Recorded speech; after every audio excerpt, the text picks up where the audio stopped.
pavogtos arba dar kažkokiu būdu susikombinuoti. Aš jums perspėjau. Pinigų pasaulyje yra va tiek. Kai kas iš tų laikų neišgyveno, davom duoną, kontrabandą per... Labas. Norai pildosi.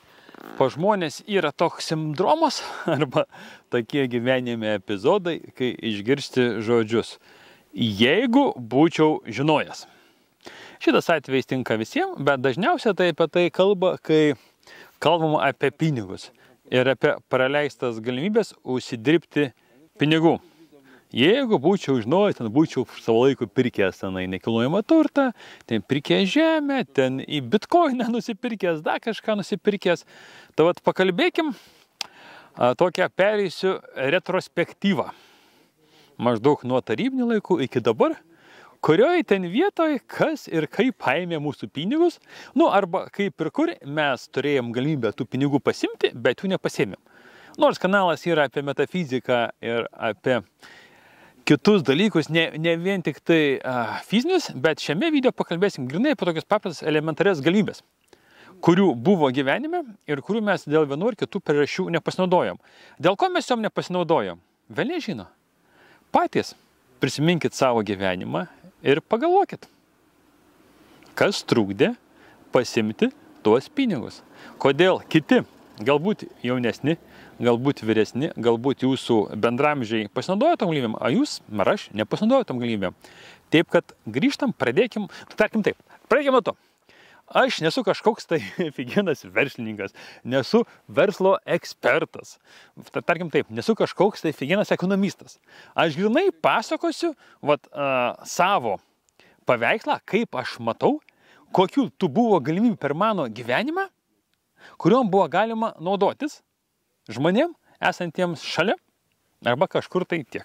Pradėkim nuo tarybinių laikų. Jaunesni galvoja, kad tarybiniais laikais nebuvo kaip ir privataus verslo ir nebuvo kitokių galimybių, kaip tai kažkur tai valdiškai dirbti. Iš principo tai yra biški netiesa. Formaliai, oficialiai nebuvo privataus verslo, bet pavyzdžiui, jeigu paimtumėm kokią nors Armėniją arba Gruziją, ten de facto buvo legalizuotas privatus verslas. Kas tai mes čia ne gruzinai, mes lietuviai. Lietuvoje realiai irgi žmonės ir tarybiniais laikais užsidirbinėdavo pinigus nebūtinai ir valdiškose darbuose.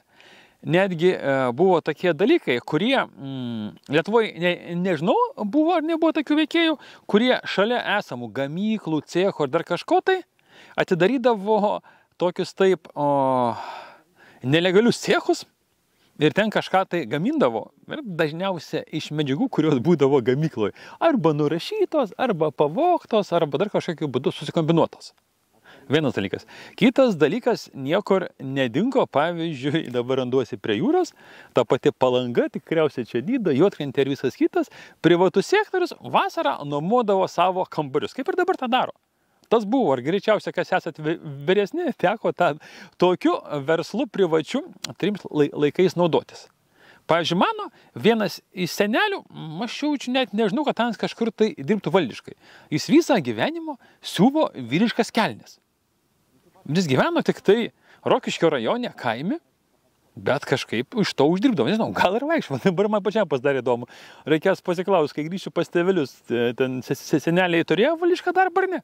Mačiutė užsiminėja mezgimais, audimais, kilimu ir visko kito rankiniu būdu, senelis siūdavo. Tai reiškia, netgi ir tais laikais buvo galimybių kitokių apart valdiško darbo užsidirbti pinigus. Tada atėjo taip vadinama perestroika.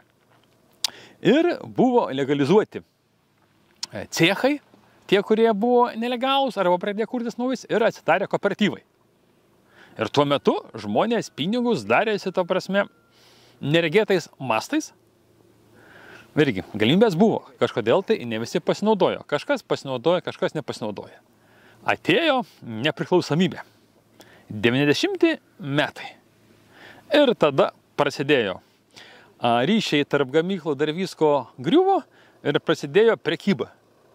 Maždaug, aš pirmus, tom galimybėm, smulkiai, tom galimybėm aš jau naudojusi. Bet man tada buvo kilti 15-16 metų per pirmo kurso, tai jo, 15 metų, kai man pirmas kursas buvo. Grįžęs per žiemos atostogas, mes su klasioku, jisai turėjo Zaparažėti, jam jau buvo 16 metų, turėjo teisės, į Latviją vežiodavom duoną, kontrabandą per Juodupės miškus ir artimiausius Latvijos miestelius prekiavom duoną. Vyresni, stambesni, ką tik nevežiojo, metalus vežė į užsienį, iš Rusijos, iš Lietuvos, kažką veždavo ir į Rusiją šitos. Mano grupiokas iš Maskvos cigaretės veždavo, ten į Maskvą kompiuteris veždavo, ten jau biznis klestėjo, ten jau buvo dideli pinigai. Vėlgi, kažkas greit susiorientavo, kažkas greit tą dalyką pamatė, kai kas ne. Vėlgi, kyla klausimas, dėl ko? Vieni pasinaudoja, kiti nepasinaudoja. Greičiausia, tai yra mūsų vidinės baimės. Nes iš esmės šitam kanale mes daug apie tai kalbam. Ir kaip nuimti tas baimės ir ką su jom daryti. Kaip tik po aprašymu rasit bus nuoroda į video, kaip nugalėti baimės. Bet su baimėm irgi. Jos būna jaučiamos, tai joms paprasta. Jauti baimę, žinai, kad tu dirbi su ją tol, kol jinai pradingsta. Bet dar mes turim daug paslėptų baimių. Tai vat, šitoje vietoje kiekvieną kartą susimastykite tada. Tai liečia ne tik tai pinigus. Nepriklausomybė, per sudai, vežiojam, viską darom, pavyzdžiui, ten Rokiškius, Marijampolė, ten tapo mašinų iš Vokietijos tokios tranzitinės zonos, nes Rokiškiai vis laik būdavo užsienio kalbą mokyklos tarp laikais vokiečių, tai gal dėl to, nežinau, bet arba aplamai Rokiškiečiai labai implus verslui. Varinėdavo mašinas, dar iki šiol Rokiškiečiai daug varinėja mašinų, aišku, nebe tiek, kiek kokia Marijampolė ar dar kiek, ten varinėja, dabar nežinai, kas varinėja, bet tuo metu buvo galimybė ir tada žmonės irgi užsidirbinėjo pinigus. Po to kažkas išvažiavo gyventi į užsienį ir vėlgi, irgi biški tokie, kurie turėjo mažiau baimių, jie žiūrėjo, kas vyksta, kas yra vakaruose ir grįždavo į Lietuvą, darydavo tas, kas yra vakaruose. Ir vėl, gaudavosi verslai, vėl uždirbdavo pinigus. Kas lengviau, kas sunkiau, ekonomika augo, kas rizikavo, kai kas iš tų laikų neišgyveno, kai kas tais laikais neišlaikė pinigų testo, prasigerdavo ta prasme ir vienaip ar kitaip pasibaigdavo gyvenimas, arba pakildavo labai stipriai viršų, krisdavo į apačią. Vėlgi, tiem visiems dalykam yra psichosomatiniai arba metafiziniai paaiškinimai. Bet vėlgi, šitoje vietoje aš jums sakau kaip pavyzdį. Jūs jau žiūrėkit, norite eiti į priekį ar ne. Ir tai buvo visą laiką. Tada vienu metu ten, pavyzdžiui, prasidėdavo kažkas, kai kažkokias pradėdavo atidaryti nedidelės gamybas. Pradėjo gaminti vakaram. Po to, pavyzdžiui, kaip Rokiškio Duguvos, man atrodo, virvių gamintojo pavyzdys. Jie gamino vokiečiam kažkokias tai virvės. Vokiečių gamintojai virvių. Bet vokiečių gamintas pamatė, kad, ką mums čia gaminti? Rokiškėnam, ta prasme, Padišovkė ir ten kažkaip tai labai gerom sąlygom atidavė gamyklą, visą įrangą tenai pardavė ten ir dar paskolino pinigų. Ir Rokiškė dabar didžiulė virvių gamykla gaminanti virvės visam pasauliui. Žmogelis pradėjo nuo paprasto dalyko, nepabijojo ir ėjo į priekį. Jis sugebėjo pasimti savo pinigus. Ir tai per mūsų gyvenimą vis laik buvo. Po to ten buvo nekilnojamas turtas, kai tu galėdavai nupirkti, pažiūrėjau, 4, 5, 6, 7 metai, iki 100 metų. Tu šiandien bet ko nupirkai, po pusmečio tu jau pardavai brangiau. Ir tai buvo iki 8 metų. Po to buvo internetinis biznis, internetinė prekyba. Ir tų visokiausių galimybių yra visą laiką pilna.